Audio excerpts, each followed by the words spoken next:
Right, good afternoon, everybody. I have just pressed the recording button, so everybody is now being recorded, so please be polite.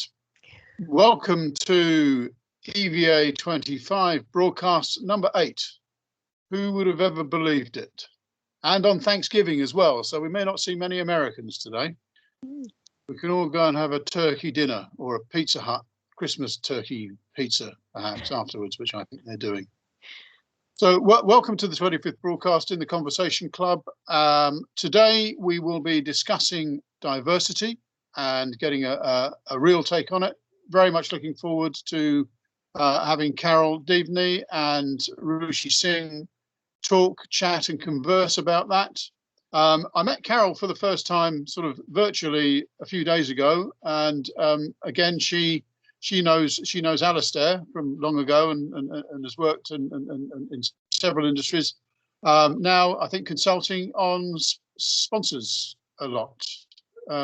So nod to that. Yeah, I think I got that right. And Ruchi, I got to meet via ProjCon and Christine Stone last year. Ruchi's been helping ProjCon set up its some of the zones at the social project zone. The exhibition, the social project zone, because I'm trying to avoid saying Arsenal, Ruchi, but you forced me into it because we were preparing to do that. And again, Ruchi, I enjoyed listening to Ruchi so much that I invited her to come and speak at the EVA25, which never took place in May. So we're finally catching up.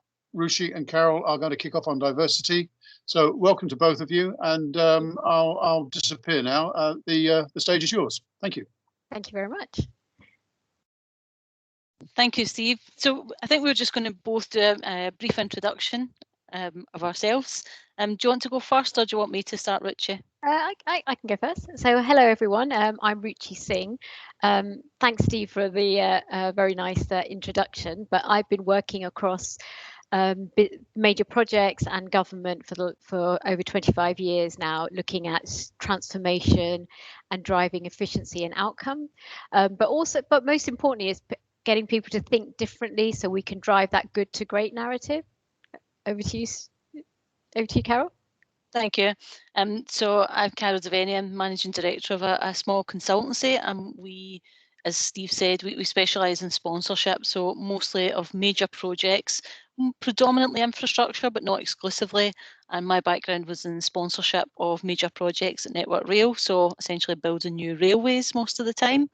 And that's been in the UK and abroad, and that's where I know Alistair from. We were both in Network Rail at a very difficult time actually for that organisation and its major projects, and now I run a small boutique consultancy doing similar work, and that's where I actually met Ruchi. And I sometimes describe Ruchi as you should always have a Ruchi, because they push you to do things that are somewhat terrifying, somewhat exciting, and always rewarding. It's a very nice way to talk about me, Carol, but thank you. Yeah. But go on. I was just going to say, today our questions about diversity in projects, and what does it really mean, and do we really need to bother, or can we just, if you recruit Ruchi and I, does that tick a few boxes? You get a white woman with a regional accent and a disability, and you get a brown woman. So there you go. That's got to be a few boxes ticked right away. Or actually, is it a bit deeper and a bit further? So we might be a bit provocative in our conversation today. And Ruchi and I actually met working for a client, and we were both working on a piece of work for a client, and we've been brought in separately, not together. And actually the whole conversation we've taken a bit further around diversity came from what happened in that room, where we were essentially three sort of real industry experts, I guess you would say we would have thought of ourselves as, and Ruchi certainly had some crossover from sponsorship and rail, but came in from that transformation perspective. And we were really trying to create something different for the industry around governance and assurance. And within a short space of time, Ruchi politely pointed out that we had all started in the same place with the same tools we always used, and were, quite cleverly working our way through that. But how was it going to look like something different in the end? And it was a penny drop of silence moment where we all went, you're absolutely right. And the result of that was for me that, the cognitive diversity being in the room of saying, that's pretty smart, but it's not different. and it completely changed the product that we actually built from then, and we built something quite different, and actually have probably all changed our mindsets. And from that conversation, actually, has built a partnership and working together on things and supporting each other and going out and speaking about diversity as well, because I had a bit of a view. I don't always want to be asked to speak publicly about diversity. I'll come and tell you about the railways I've built and the civil engineering, and my academic background is business. I don't always want to be rolled out to talk about diversity because, in the railway you can be seen as a minority group when the group I'm part of is 50% of the population. But Ruchi really changed that thinking, I might say, but you've got a platform and you should use it to encourage cognitive diversity because you actually understand what value that brings to projects. So it'd be interesting, Ruchi, to tell us your perspective of that kind of penny drop moment, because that felt to me like hugely brave and adventurous for you to do. Yeah, well, often I am the minority in the room, not just by virtue of the way I look, but the way I think. And it's interesting, when you get to my age, you kind of think, oh, if it's not a little bit scary, it's not worth doing. So get into a room and, be heard and have a voice. So it was scary to sort of say to sort of 4 or 5 hardened railway delivery people, hey, hold on a second, you've always done it this way, but how are you going to get that good to great? How are you going to get something that thinks differently and disrupts? And if we're trying to deliver better products and move the industry on, you've got to think differently. I know this wasn't part of our script, but I almost feel like I need to use my Great British Bake Off analogy here, and it's about, and it's really about if you want to make a Victoria sponge, you go to Mary Berry, and with a bit of skill, some good ingredients, some good equipment, you can roll out a Victoria sandwich every time, a really good quality Victoria sandwich every time. But if you want to do something that's different and really awe-inspiring and really disruptive, you've got to take those basic things and think creatively and think out of the box. And that was what we did in that room, I think. We recognized that there was a recipe that we couldn't completely move away from, but there was a real license to do something differently, to recognize that there was an appetite for something a bit more innovative. So Carol and I sort of started putting this sort of conversation together as a way of saying, well, look, often when we talk about diversity, we talk about diversity almost in hushed tones, and we talk about, yes, we do need to have more ethnic minority BAME candidates on our list. We need to tick all those boxes. We need to have a policy. But I almost think, for both Carol and I, coming from one of those diversity groups, it's almost insulting to say that, actually we bring some value to the table, and there's a lot of diversity out there that can build real resilience to your outcome. So that's kind of where we're going with this conversation, is what is the real value of real value of diversity, and actually, do you need to bother? And I think with the backdrop of Black Lives Matter, I've been in more environments now where people are not willing to ignore it or are being challenged not to ignore it. So I remember a few years ago, I remember sitting at a board in a board meeting where I felt uncomfortable when people talked about race and diversity and the numbers in their organization. Whereas now 2, 3, maybe 4 years later, I'm in conversations where people are talking about getting comfortable in their discomfort of dealing with diversity. So the narrative has completely changed over the last 4 years. Do you want to chip in there, Carol? Yeah, I was going to say we were having a conversation about it. We actually did a similar talk on diversity at Project Con last year. And actually we talked a little bit about that being around artificial intelligence being the burning platform potentially. And some interesting things have happened to what's come out with some of the Oxford research about artificial intelligence. And then, we didn't know at that time, when we thought this conversation would go on in that way, that we were going to have COVID and Black Lives Matters. And it'd be interesting to see what's your reflection on how you think that's changed the narrative and the imperative to have diversity. So I think we're in more, so if I think about it from the commercial side, because we're all sort of representatives of business, etc. So when we first started this conversation, when we talked about everyone, half the population being substituted for AI and machine learning, we needed to create that diversity of thinking to kind of not just industrialize the way we do things. So that was one thing. But now with Black Lives Matter, there's a real challenge out there to say, look, there's a whole generation out there that won't be ignored, and that actually want license to be participant in the conversation, and they do add real value. And I think the more we can do to encourage it but recognize the value that they deliver is really important. I think now that we've been in COVID and the contraction in the market that we've been delivering, what is our competitive edge? And if we, and this comes back to that meeting we had, Carol, if we do things the way we always did things, we will only be the same or marginally better than everybody else. We just might make the process a bit stronger or a bit sharper or a bit more efficient. But what more can we do? So we need to bring in stimulus to really get us thinking out of the box and deliver even better outcomes. And that's that key piece, isn't it? Is that commercial edge and that competitive advantage. And when you work on major projects, you think about the great projects you've worked on. I think personally, it's always been the great teams. You can have a terrible project and a great team, and you had a great time working on it. And it's never because you think, well, everyone thought the same, acted the same, and there was complete harmony. It's been those ones where you've had that mashup of cultures, mashup of views, and you think, actually, when we made a decision, because projects are about uncertainty and making the best decision that you can with the information you have.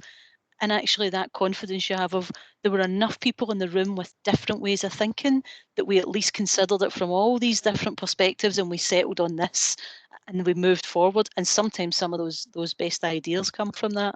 Yeah. And I was telling you one that happened recently. I was just going to say, it's a good story. Yeah. So we've been working on this. So it's a cross-government initiative we've been working on recently, and it's based around transport projects. And we actually developed a team that are working very closely together, and we realised we could be getting to a bit of groupthink here. So let's have a challenge panel who come in and just say to them, if you were using this tool set we've developed, what do you think? And be really open. We're here not to defend the work, but to hear your advice. And in the middle of the session, it was obviously virtual, one of the challenge panel who I'd never met before, but emailed me privately and said, I just want you to know I'm dyslexic and autistic, and I don't know if this is helpful or disruptive.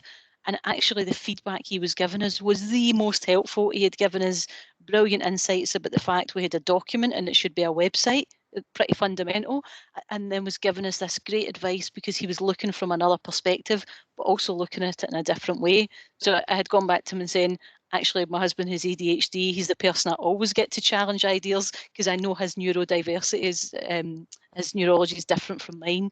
And you get that, that mix of thinking. And it made me think, do we actually always go and seek these people out? That was a happy accident. And we came out of that panel with, it was actually such a good session. And we came out thinking the work we had, we thought was good. Now we know how to get it to great. Yeah. And I think we'll talk about how do you create the right environment to attract, and not just attract, but retain that diversity. But I just wanted to bring in my little analogy here, my little superhero analogy, because I think your point about bringing the right teams together is the one I always talk about is if everybody looks like Superman, all it takes is a stick of kryptonite to knock everybody out. And and I know that's sort of quite a glib way to talk about teams, but if you only hire in your same image, it's the same weapon that will bring them all down. So actually what you really want, and for those people who are into the Marvel universe, you want to create your own Marvel universe. You need a Superman, you need a Black Widow, you need an Iron Man. I know Batman is DC, but anyway, you need all those different superheroes because they will all come with different ways of thinking. They will all come with different tools and approaches, and they will all look at a problem very differently. So what that actually gives you is resilience of outcome, and ultimately that's what you want to be a forward-thinking and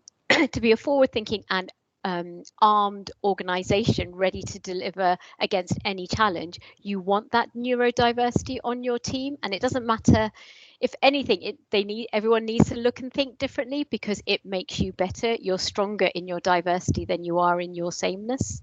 So I hope that's a story that you will kind of sit with you a bit, because I think whenever I use that, whether it's a young person or an older person, it really begins to get people's thinking going, because they can actually see the benefit of it. And I hope that does the same.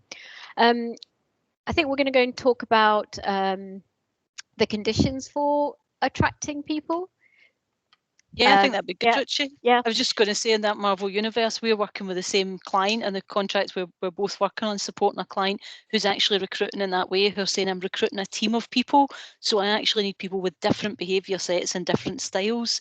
And one of the things that the leader of that team has said is that he's terrible at detail, process and planning. That might be why he's got Ruchi and I there in the short term, but in his permanent recruitment, he's very conscious of the fact that actually, if he, fills his team with all people like that, they're heading for chaos. And he also recognises that some of the people around him need someone in his team to bring that structure. So it's been interesting for us to work with people who are actually doing recruitment and major projects in that way, because I think they are giving themselves such an advantage in the field at the moment. Yeah. But it'd be really interesting for you to talk about something when we talk about creating those conditions. You used a term recently, Ruchi, that was interesting, which was called, you talked about feeling like the other at the table. Yeah, it's true. So I mean, often I'm often the only brown woman in a room, and often I will get two perspectives, and one is abject curiosity. Who are you, and what are you doing here, and why are you doing here? What can you do here? And one is really negative. Why the hell are you here? And why are you in this room? So having worked for as long as I've worked, you really learn to sort of own that energy and convert it. But it always starts off where you feel like the other, because the in jokes and the way everyone talks, and you will feel like the other. I don't know if that's a sort of a term that people use generally, but I think it really captures that emotion. So it was interesting when the tables were turned. I was recently helping an organization looking at how you integrate diversity into their strategy, as opposed to having a particular policy on diversity. And they were talking, and it was interesting for them to feel the discomfort rather than for me to feel the discomfort. And it's just something I noticed, and I hadn't really felt it before, but it was just an interesting turn of events, and how things have changed. And actually they recognized that they were stronger in that diversity, and that's why they had called us in. But they were prepared to be comfortable in their discomfort, which I thought was really fascinating, and really made me feel optimistic about the future. But yeah, so Carol, I remember us talking before about retaining, creating the conditions to attract people in, and then retaining them. Do you want to give your thoughts on that? Yeah, I mean, I feel quite strongly about it, that you can go down that tick box exercise, and Ruchi and I are for hire at day rates. If you have to tick your boxes and you just need us to sit around, it'll certainly, make your stats look good, but it won't stimulate either of us, and it won't give you any competitive advantage, is the reality. And if we were employees, we're not going to stay there, because and I think people do start to see that diversity is part about that inclusion agenda as well, that, actually you have to make a place where people can speak up freely. And we've all been in those meetings where you think, I think I might have said that 5 minutes ago and someone else said it, and that's the idea we're going with. And two things can be happening there. One, it's never a good idea that you've had until someone else has stolen it and passed it off as theirs. And that comes, I think, probably everyone here has been in that situation, and you think, okay, I'm going to take that as a compliment. Or there's the thing that actually you have to be part of the right group for your ideas to carry weight. In some places that's hierarchy, and others it is culture. And I think some of the industries we've seen the stats in where they're actually really good at attracting diversity, but not very good at retaining it. And rail is a sector I've worked predominantly in for the last many years. They've done very well at moving that agenda forward in recruitment. The piece they're struggling with is the retention, which I think is very much about that sense of people feeling included and feeling that they have a voice. And it's similar with other, as I say, you counted as a minority group in rail at times, but other genuine minority groups have struggled with the retention factor. And you think, how deliberate are we about saying part of our business strategy is to be competitive? So if that was about, profit or efficiency, then you would absolutely focus on it. But do we do that with how we create these cultures? Yeah, I think leadership is a big part of that as well. As you were speaking there, Carol, I just remembered when I was a graduate at Ernst & Young, I remember, so, optimistic, really energetic, sort of 22-year-old, first real big four job. And I used to talk to one of the partners all the time. And I remember him telling me, Ruchi, I really enjoy talking to you because you always make me think. And I think in that diversity, we forget that the voice of the young is really important. So yeah, we talk about BAME and we talk about gender diversity, but I don't think we talk about young people. And in this environment of COVID, I think they're disproportionately impacted as well. But what was amazing is that I think if we don't encourage our young people, we don't encourage our pipeline of talent. That's one thing. But actually, they have a no holds bar view, and they can absolutely ask this, what we might see as a stupid question, but it is the oh yeah moment. Oh yeah, why didn't I think of that? So I think it's really important. So I think are we running out of time? I think we've got a few minutes. But I think the real takeaways from this is really about, we need to be competitive, we need to have that commercial edge, and we can't afford to have that groupthink. And what is it that we can do to really drive that narrative? And a lot of that is about bringing different people in, giving people a voice, and really showing that it's valued. Do you want to add to that, Carol? I think something that you said was really powerful as well, and I try and think of it when we're doing recruitment now, is about sometimes you have to entertain the wild cards. Yeah. And Ruchi's my wild card, you're my accountability person for saying, A, you have to take time off occasionally, but also B, you have to do some of this stuff and actually be accountable for the change you want to see in the world. And some of that is about that, entertain the wild card. So choose the different, choose the other, and then accept that that is how you get that competitive advantage, is by taking risk, because that's what we do in other parts of the business and other parts of projects. So that was the one that I thought, yeah, I'd like to see that in a few HR strategies, entertain the wildcard. And we've actually got a client who's specifically asked us to help them find a wildcard in sponsorship, which sponsors can be a bit of a wildcard in ourselves. So that might be quite different. Yeah. Okay, so I think any more concluding remarks? So thank you very much for your attention and your engagement, and I hope we have stimulated some thinking, and we're open to questions. Back. Can you hear me? I hope you can. Yes, yeah, we can. I can hear you. Well, thanks both. You could have carried on. Oh, okay. Sorry, I didn't know. A while, but no, it doesn't matter. Again, my background is in behavioural sciences and stuff like that. And for my sins, when I was Ruchi Scarford, for my sins, I was chairman of the APM, and I was made head of diversity.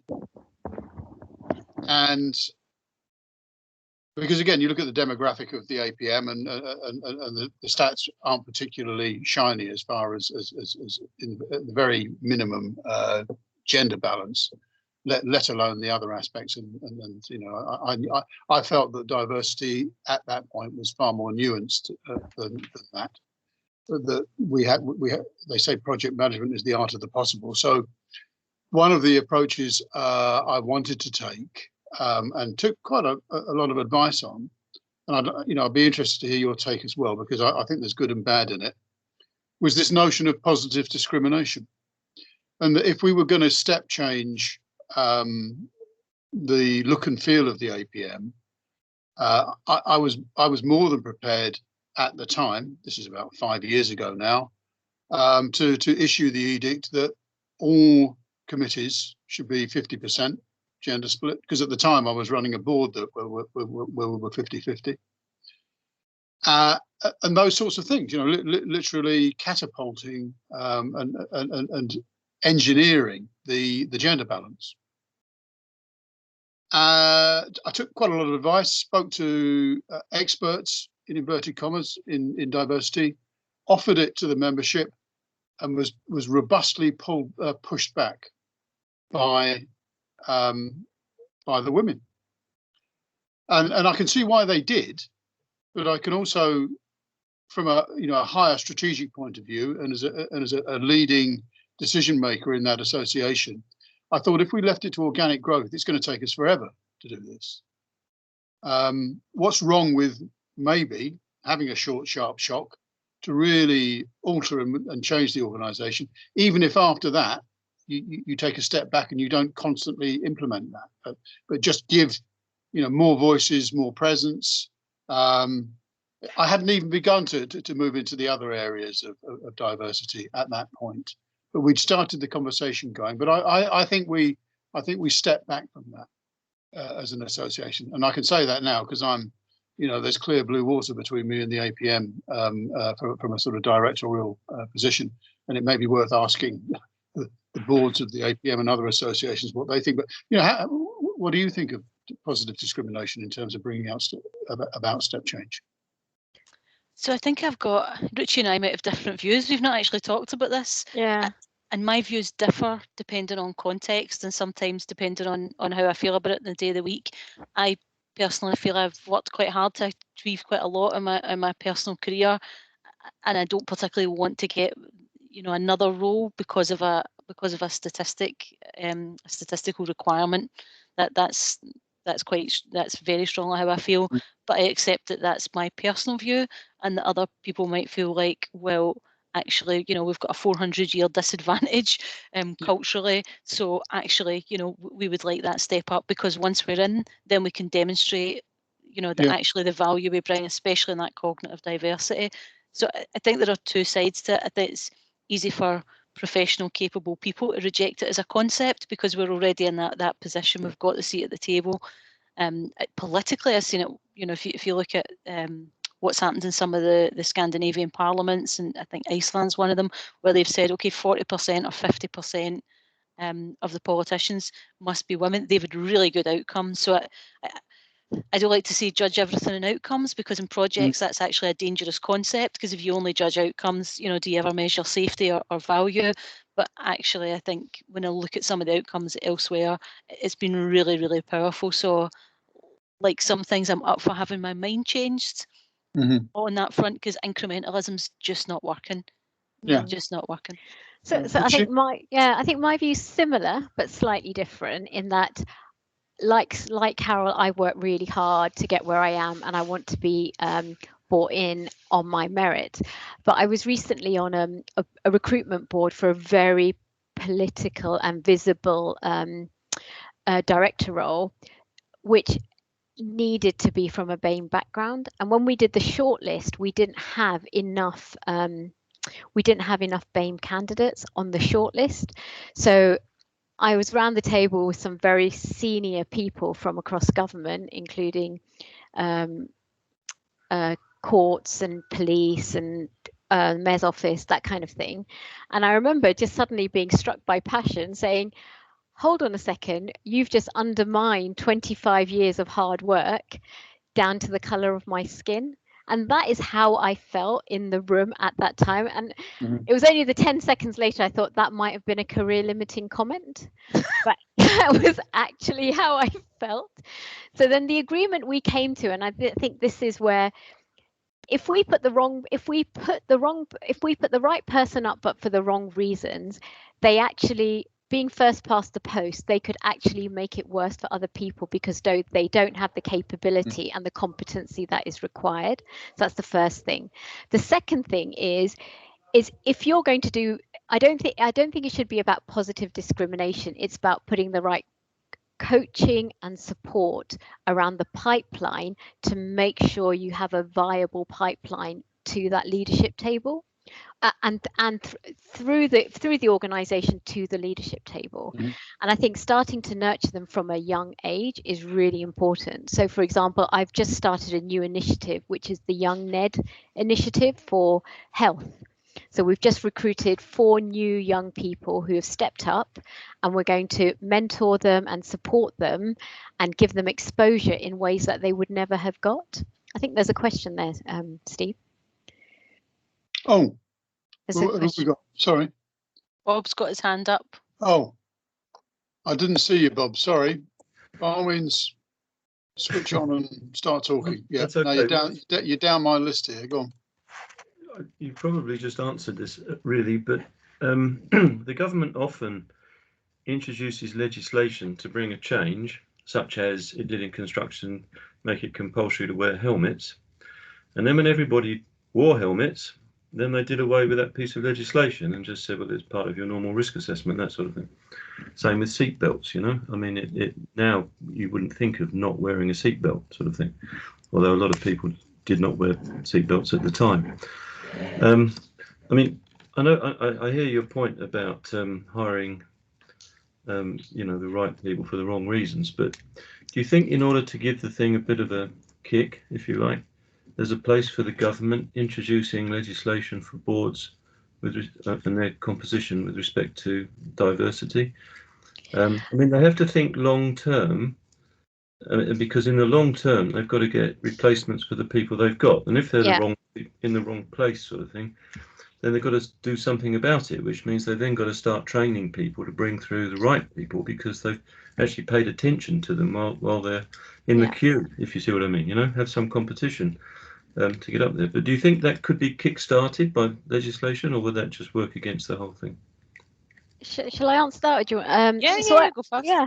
So I think legislation is one of those things that even in America, when they abolished the slave trade, it took decades, if not hundreds of years, to really drive that narrative forward. But at least it sets a base to a point. It sets a baseline on what's acceptable behavior and what is the target culture and behavior that you should be. Culture and behavior that everyone should be getting to. So I liked your sort of analogy around seatbelts and helmets, and now it's part of normal parlance, normal behavior, to the point that my kids, if you don't put your seatbelt on, they're like, why haven't you got your seatbelt on? So I think there is a place for it, but I think it's like just by filling a fridge doesn't mean everyone is full. You know, you need to create the burning platform and they're wanting to do it. So some of it is intention, and they will do it because they have the right intentions. But what I find, having worked across government a lot, is that as soon as the round of cuts come along, the first initiative to go are the diversity initiatives. I remember my husband works for a bank, and I remember somebody telling him that, oh, we don't do ethnic diversity anymore. We only do gender diversity. So I think there's swings and roundabouts about the legislation bit, but I think on balance, I probably think it's the right thing, but you have to recognize the context in which people are delivering in. Do you want to add to that, Carol? Yeah, I think it's, like I say, I've got one view, but I recognise that's a view of privilege, and I probably have worked more years than I have to go. So you have to try and think about, well, what about other people that have still got their careers to go? And I think it is an interesting concept, and something that happened in rail is that no one ever debated that people with limited mobility should have access to a public transport system and should be able to use it as unlimited as possible, and with other disabilities. And actually everyone thought that's a really good idea, but it's a nice to have when we're doing projects. And eventually the government said, no, now it's the law. And when it became the law, it started to happen right away, but there was still a bit of resistance and loopholing and, well, is this strictly something we have to do?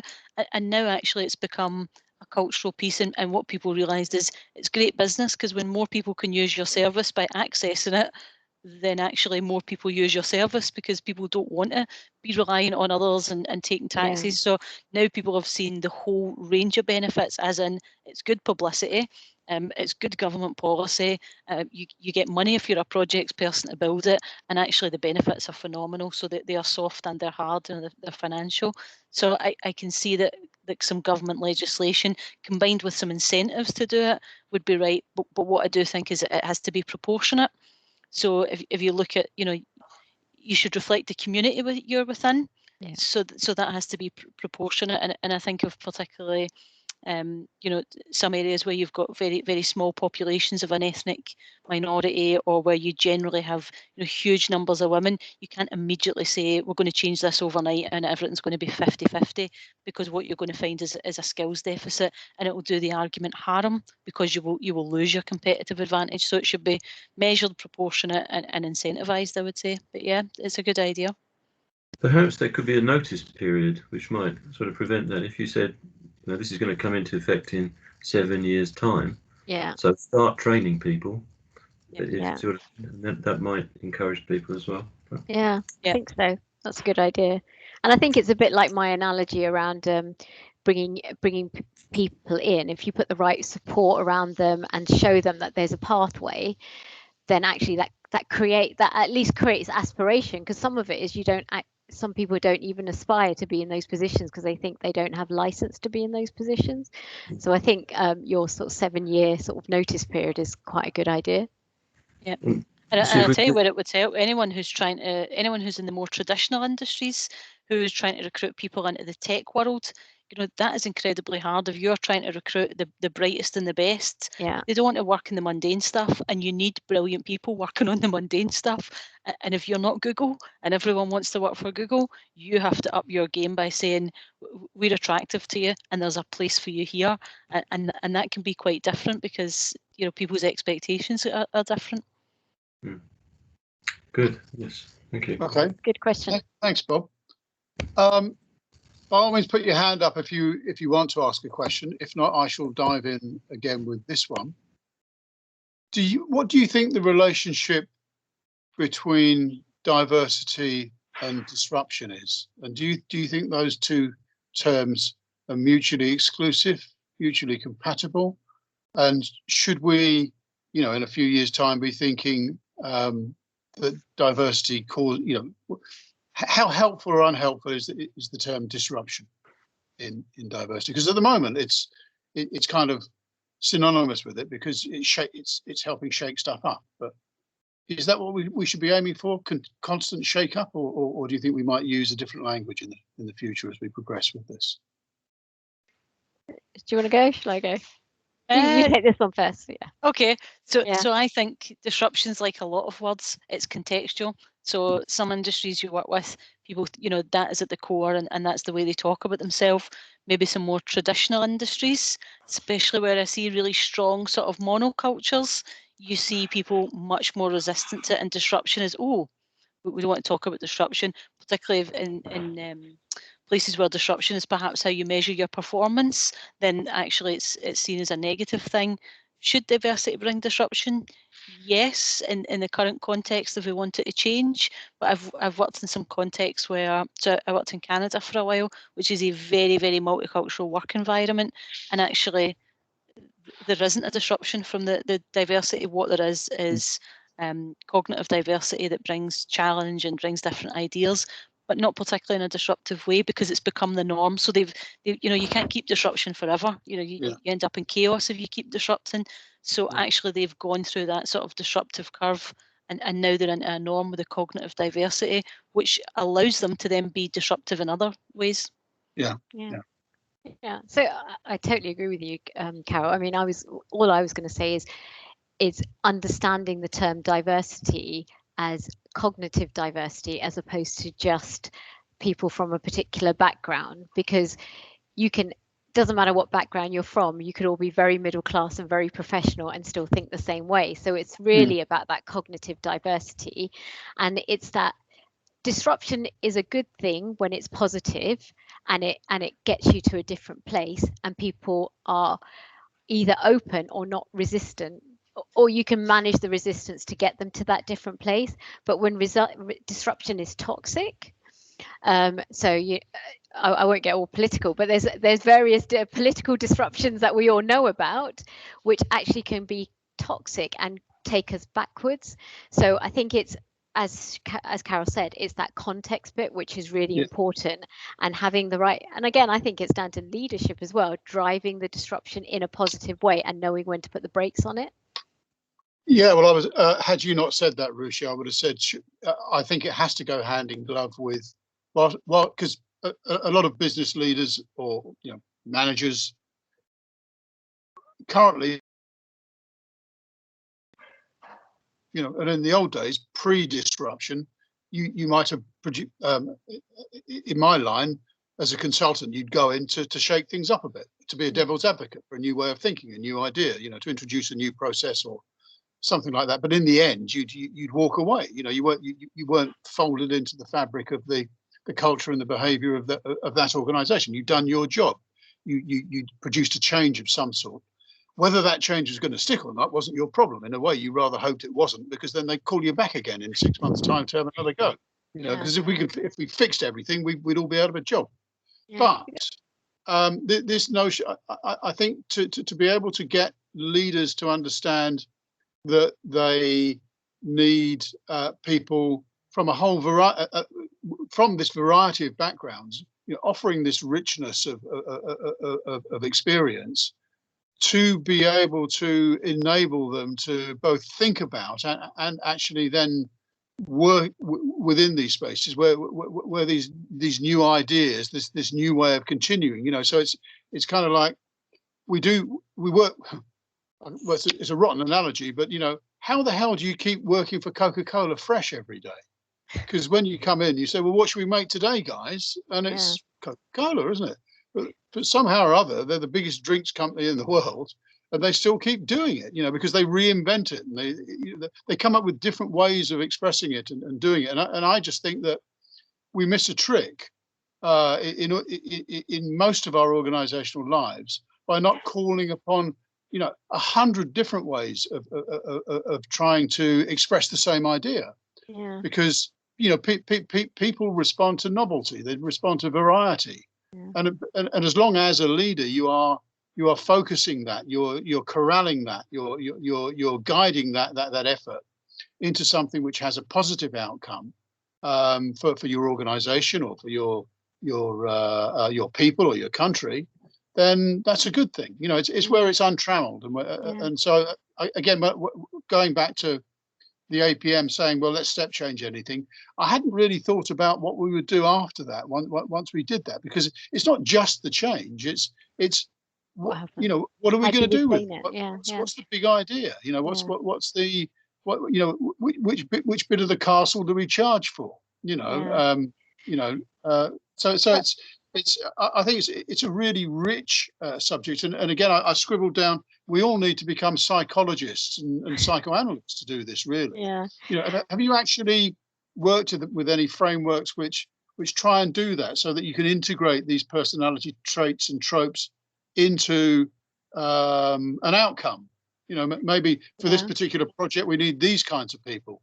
We don't need the Magnificent Seven to go in and do this one, because they'll kill everybody. You know, so how do you manipulate that? So how do you actually really guide people to best purpose, do you think? So I'll just talk about EQ here. So you talk about, you use your EQ to understand that. But before I go into that, your point about Coca-Cola, they keep reinventing relevance. So reinventing relevance so that every generation that comes, it's Coca-Cola is still relevant to them. Steve, before I answer that question, there's a couple of hands up. Do you want to go to those first? I'm afraid I'm not seeing them. I don't know why. Okay, it's Alan Glasgow's got his hand up, and there's one other which I can't see. So before I answer that. Well, go on, Alan. Yeah, sorry, forgive me. I'm not seeing them. Hi. Yeah. Thanks for that. I hope you can hear me. Some interesting points raised. Now, I'll tell you, my background, I'm actually an engineer, but please don't hold that against me. I'm not sure whether we're really saying that diversity becomes an issue when people get a job and success in their careers or for the business becomes more predominant. And if in fact that is the time at which diversity is becoming an issue and becoming more of an issue the more senior people get in organizations, I still wonder whether, you know, as a country, do we actually need, or would we benefit from, a different strategy when students are at school and when they're at university? Yeah, so I would definitely agree with that. Alan, and I say that from a professional perspective and a personal, and I'll share the personal one first. So I'm academically quite comfortable. That's, you know, going to school, going to university, doing a postgrad, complete comfort zone for me. If you'd like me to learn something, then I like to learn it from the theory, and I can describe that theory really well. So that's what's traditionally measured in schools. And that's what's seen as being successful. And I've got quite a good memory, which I can pass off as intelligence if I have to. So that's a measure of it. So I can fit those traditional measures quite well and be really successful.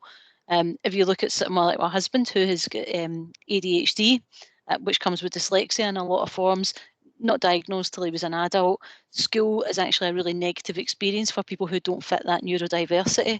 Now, he's been an officer on the fire service. He's responded to some phenomenal incidents. He's got he's got a degree in health and safety. He can go into an emergency situation and think of 50 resolutions to that problem right now, and all the permutations that might come from that, and make the right decision and keep you safe and save your life. I'd probably need a few days to write the assignment, to do the reading. Now, that doesn't work. But which one of us do you want turning up to your house when it's on fire? Which one of us do you want turning up to a pub when a helicopter falls through it? So how we measure success is really important, and that's why I think actually organisations have to be proportionate, because if the fire service decide to recruit a bunch of people like me, they're going to have some real problems. So giving me the platform is not matched to my skills. And the book about emotional intelligence, the Daniel Goleman book, the sort of seminal work on it, I think it's that one talks about people seeing, you know, sport has not been successful, and people, you know, in the media laughed at people like David Beckham as being a bit thick. The guy's a multi-millionaire, you know. So you know, we don't value diversity in those ways, and once you're in the workplace, you have to fit or you don't fit. Yeah, I think that's really good point about, and I think I talked about the concept of the other. So David Beckham felt like the other in the big groups. A lot of students who don't fit the academic stereotype feel like the other. So I think it's recognizing both at student level, at university level, that it's the soft skills and the hard skill make the person. And if anything, we started this conversation talking about AI and machine learning. It's the soft skills that the machines can't replace and that they can't learn so well. So if anything, we need to be putting the volume up on teaching our kids to do that. I mean, I've got young teenagers, and the thing I try and teach to them is it's all very well you being really good on social media and your phone, but you still need to learn to talk to a person. And we're not driving those skills at school. I mean, how much project management skill do we teach them? How much leadership skill do we teach them? Mm-hmm. And those are the things that, you know, in your point, it's all about that in surviving, not just surviving, but successfly achieving success in the future. Some of that comes from extracurricular activity today, doesn't it? Like sport or you know, or people who excel in music or drama. Yeah. But that's the key word, though, isn't it? It's extracurricular. As if it's not, you know, the academic's important. And you think, you know, in COVID, how many of us have got through COVID because of the arts, you know, by listening to music? And I'm not a big TV person, but I like music and I like, you know, art. And, you know, I miss going to the theatre, so I probably listen to a lot more music. But a lot of people have got through it by watching nice films or whatever it is that has switched people on. Or doing sports. So, you know, you think these are our survival mechanisms. Why do we teach kids that these are additionals and nice to haves when actually this is how we thrive? And the first round of cuts will get rid of all of the sport and the cultural stuff, and it will focus on maths and English. So there's something about creating the whole person. I can't see who the other hand is up for. I've got Bob, but I think Bob might have his hand up anyway. From the last time, so okay. I will draw a line under this now, and just picking up on your reference to teaching more of the sort of softer behavioural problem-solving skills at school. There is a plan, Ruchi. So and we'll be talking about that in the new year. So we'll be having the head of education from the City of London coming along, Anne Bamford, and in the audience at the moment now is Carol Still, who's researching into employability skills, which also tap very broadly into these problem-solving skills that we all need to conduct both ourselves and the way we work within organisations and all that sort of stuff to make us better citizens is taking place too. So there is, we've woken up to the problem. Whether we can pull the trick off of shoehorning it into the day-to-day curricula rather than it being an extra add-on, that's our challenge, but that's our objective. So anyway, thank you very much. Fascinating stuff. You've done so well that I'm going to offer you a poem if he's still around. Yeah, that'd be great. Is Paul with us, or have we lost him? He was here earlier, wasn't he? He might be on mute. Oh, there he is. There. Action. You're right. You a rose between two thorns. A rose between two thorns in my screen, Paul. Okay. Off you go. Right, here we go then, guys. Let's give this a whirl. Okay. No title yet, but Carol, Ruchi, maybe you can help me with the title afterwards. Here we go. Diversity, from good to great. If a penny drops and no one hears, does it drop at all? Anyone can make a victorious sponge, but very few are taking the plunge and doing something different with the ingredients. In short, time to be more expedient.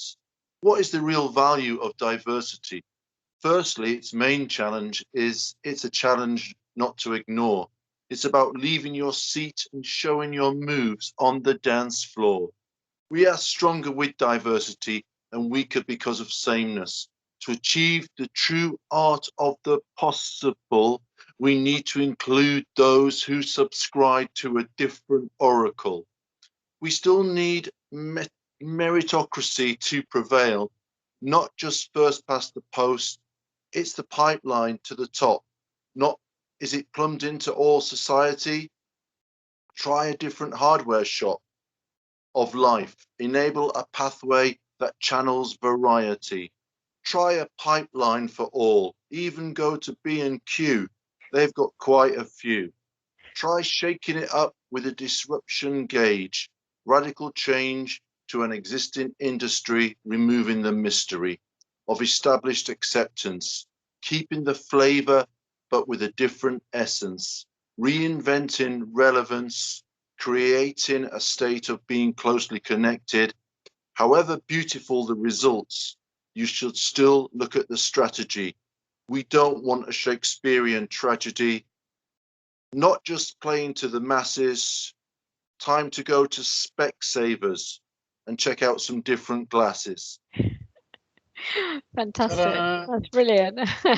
Well done, Paul. Really like that. That's super. Really like that. Yeah. Yeah. There's in there actually. Right. So now you've got to invent a title. Yes. We'll think of one.